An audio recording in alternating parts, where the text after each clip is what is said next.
গত কয়েকদিনই রাজ্যে আপনাদের টাকার পাহাড় দেখিয়েছি, কখনো বীরভূমে আবার কখনো মালদায়, আর এবার 48 লক্ষ টাকা পাওয়া গেল দুর্গাপুরে পরিত্যক্ত একটি ইট ভাটা থেকে।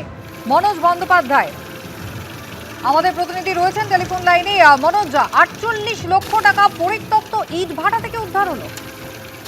একদমই তাই। দেখো, যেরকম জানা যাচ্ছে পুলিশ সূত্রে যে এক ব্যক্তি গত 1 তারিখে দুর্গাপুরের ফরিদপুর থানা, যেটা লাউদোহা থানা, সেই ফরিদপুর লাউদোহা থানা সেখানে অভিযোগ দায়ের করে চুরি হয়ে যাওয়ার, এবং তারপরেই পুলিশ এই ঘটনা তদন্তে নামে এবং গতকাল রাত্রেবেলায় বা গতকাল সন্ধ্যেবেলায় সে পুলিশ সূত্রে যেটা জানা যাচ্ছে যে ওই পরিত্যক্ত ওই যে ইটভাটা তার পাশে একটি ঘর, সেখান থেকে 48 লক্ষ টাকা পুলিশ উদ্ধার করেছে।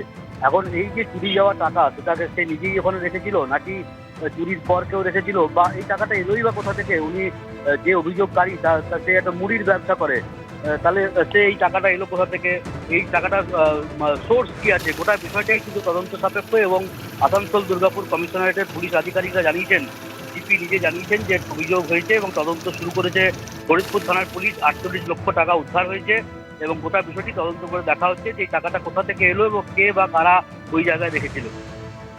মনোজ, ধন্যবাদ।